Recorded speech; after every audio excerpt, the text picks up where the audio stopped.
হয় ক'ব লাগিব যে গৰাখহনীয়াৰ কবলত পৰি এক প্ৰকাৰ দিশহাৰা হৈছে পূব মাজাৰালগাৰ কেইবাখনো গাঁও আৰু সেই যি গৰাখহনীয়া আৰু এই গৰাখহনীয়া ৰোধ কৰাৰ বাবে আজি এটা পূব মাজাৰালগা পঞ্চায়তৰ বিভিন্ন প্ৰতিনিধি আজি ব্ৰহ্মপুত্ৰৰ মাজভাগত উপস্থিত হৈছে আৰু কিদৰে তেওঁলোকৰ যি গাঁওকেইখন যে গৰাখহনীয়াৰ কবলত পৰিছে আৰু গৰাখহনীয়া কিদৰে ৰোধ কৰিব পাৰি তাৰ বাবে এক চিন্তা চৰ্চা কৰি আজি এই গাঁৱৰ যি গাঁও পঞ্চায়তৰ লোকসকল আজি এটা ঠাইত উপস্থিত হৈছে ব্ৰহ্মপুত্ৰৰ মাজভাগত আৰু দেখিবলৈ পোৱা গৈছে মোৰ সতীৰ্থ যদি পাৰে দৃশ্যাংক দেখুৱাব এইসকল প্ৰতিনিধি আজি ইয়াত উপস্থিত হৈছে কিদৰে তেওঁলোকৰ যি পূব মাজাৰালগা পঞ্চায়তৰ অন্তৰ্গত কেইবাখনো গাঁও যি গৰাখহনীয়া আৰু সেই গৰাখহনীয়াৰ যি তেওঁলোকৰ ৰোধ কৰাৰ বাবে আজি এইদৰে উপস্থিত হৈছে মোৰ লগত স্থানীয় লোক আছে তেওঁৰ পৰা জানিম কি ক'ব কি কাৰণত আপুনি ইয়াত আহিছে চাওক আচলতে আমি পূব মাজাৰালগাৰ অন্তৰ্গত ঈশ্বৰজাৰী পাৰ্ট 1 এই গাঁওখনত আজি আমাৰ পূব মাজাৰালগা জিপিৰ যিখিনি জনপ্ৰতিনিধি আছে আৰু স্থানীয় যিসকল সচেতন ব্যক্তি আছে সকলোৱে আমি একত্ৰিতভাৱে আজি এই ঠাইখনত আহিছোঁ আৰু এই ঠাইখনত অহাৰ মূল উদ্দেশ্য এটা যে আমি দেখিবলৈ পাইছোঁ যে ব্ৰহ্মপুত্ৰই বাৰে বাৰে যি আমাৰ এই পূব মাজাৰালগাৰ মানুহখিনিক যি হাৰাশাস্তি কৰি আছে এই বান গৰাখহনীয়াৰ কবলত প্ৰত্যেকটো বছৰতে এই মানুহখিনি জমৰ যন্ত্ৰণাত ভুগি আছে সেয়ে আমি ভাবিছোঁ যে মুখ্যমন্ত্ৰী মহোদয়ে যাতে এই বস্তুটো দৃষ্টিগোচৰ কৰে যে নদীৰ কাষত থকা এই পূব মাজাৰালগা পশ্চিম মাজাৰালগা ঈশ্বৰজাৰী এই গাঁওসমূহৰ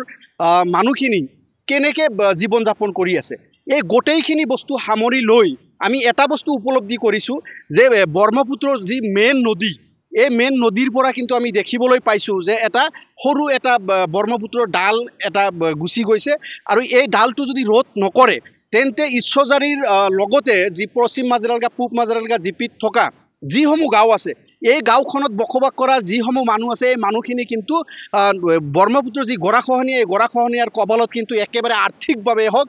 সিহঁতৰ যি কৰ্ম এই কৰ্মৰ যি বাধা সৃষ্টি কৰিছে সিহঁতে যি কৃষি উৎপাদন কৰে সেই কৃষি উৎপাদনতো কিন্তু দেখিবলৈ পাইছোঁ যে বিভিন্ন ধৰণৰ সমস্যা সৃষ্টি কৰিছে আমি মুখ্যমন্ত্ৰী ডক্টৰ হিমন্ত বিশ্ব শৰ্মা ডাঙৰীয়াক আমি নদী কাষৰীয়া যি অঞ্চলৰ মানুহ আৰু এই মানুহ হিচাপে তেখেতক আমি আহ্বান জনাইছোঁ যে তেখেতে এই বস্তুটো দৃষ্টিগোচৰ কৰক আৰু মুখ্যমন্ত্ৰী ডক্টৰ হিমন্ত বিশ্ব শৰ্মা ডাঙৰীয়াই অনতিপলমে এই মানুহখিনিক যাতে এই ব্ৰহ্মপুত্ৰৰ গৰাখহনীৰ কবলৰ পৰা যাতে ৰক্ষা কৰিব পাৰে তেনেকুৱা এটা বিধি ব্যৱস্থা কৰি এই যি ব্ৰহ্মপুত্ৰৰ পৰা ডালটো ওলাইছে এই ডালটো যাতে এটা বৈজ্ঞানিক নিয়ম নীতিৰে এটা বানৰ ব্যৱস্থা কৰি দিয়ে আৰু স্থানীয় যিসমূহ মানুহ আছে এই মানুহখিনিক যাতে এই জমৰ যন্ত্ৰণাৰ পৰা যাতে ৰক্ষা কৰিব পৰা এটা চৰকাৰী বাজেট যাতে ঘোষণা কৰে আৰু সেই উদ্দেশ্য লৈ আমি আজি স্থানীয় ৰাইজৰ লগতে জনপ্ৰতিনিধিসকলে ইয়াত আহি উপস্থিত হৈছোঁ আন এজন লোক আছে তেওঁৰ পৰা জানি আজি দেখিবলৈ পাইছোঁ বৃহৎ এটা দল আপোনালোকৰ পঞ্চায়তৰ আহি পাইছে কি কাৰণত আহিছে ইয়াত আমি আহিছে আমি পূব মাজাৰালগাতে নদী বান্ধ ভাঙি আছে না সেইকাৰণে আমি চুক্তি এটা ওলাইছে চুক্তিটা বন্ধ কৰি দিব লাগে আমি চৰকাৰৰ ওচৰত এতিয়াও আবেদন জনাইছোঁ যে মাননীয় জলসিঞ্চন মন্ত্ৰী পীযুষ হাজৰিকাদেৱে ইয়াৰ প্ৰতি লক্ষ্য ৰাখি এইটো বন্ধ কৰাৰ কাৰণে ব্যৱস্থা কৰি দিম আপোনালোকে এই যে পঞ্চায়তৰ পৰা দাবী জনাবি আমি পঞ্চায়তৰ মই নিজে এই পঞ্চায়তৰ ময়ো দাবী কৰিছোঁ তাতে এইটো বান্ধ বন্ধ কৰিছোঁ হয় আচলতে ক'ব লাগিব এইসকল পঞ্চায়ত প্ৰতিনিধি কাৰণ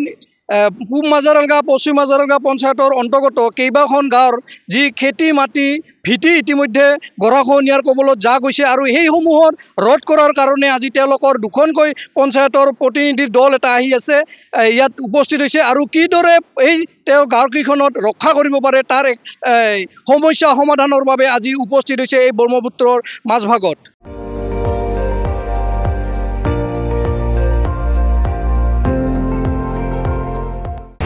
আপুনি চাই আছে ND24 সৰ্বশ্ৰেষ্ঠ নহয় সৰ্বোত্তমৰ দৌৰত